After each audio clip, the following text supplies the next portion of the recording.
Նորվեգական իշխանները կտրեցինք, փշերը հանեցինք, ահա այսպիսի սիրուն տեսք են ընդունել։ Մենք ունենք այստեղ աղադրման համար բնականաբար աղ, ունենք փոշի սխտոր, գրիլ մաուս եւ ունենք չորացրած ռեհան։ Այս բոլոր բաղադրիչները, համեմունքները շատ լավ համ կտա ձկներին։ Հիմա մենք կկատարենք աղադրումը։ Սկզբից մենք տեղափոխենք ամանի մեջ, համեմունքները այսպես լավ, ոնց որ միշտ ասել եմ, խառնում ենք իրար։ Այսպես կլցնենք անկյուններից սխտորն ու գրիլ մաուսը եւ հակառակ կողմը։ Շատ լավ է։ Լցնում ենք աղը, տակը, ոնց որ միշտ ասել եմ։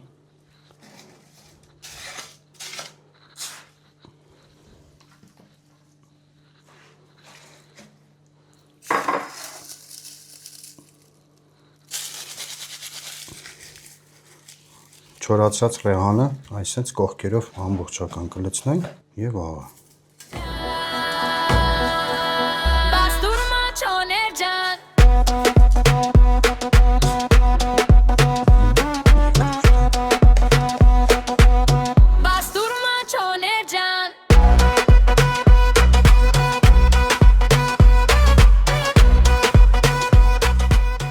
Աղի մեջ կթողենք 10 օր, 10 օրից կհանենք, կլվանանք եւ կդնենք պրես։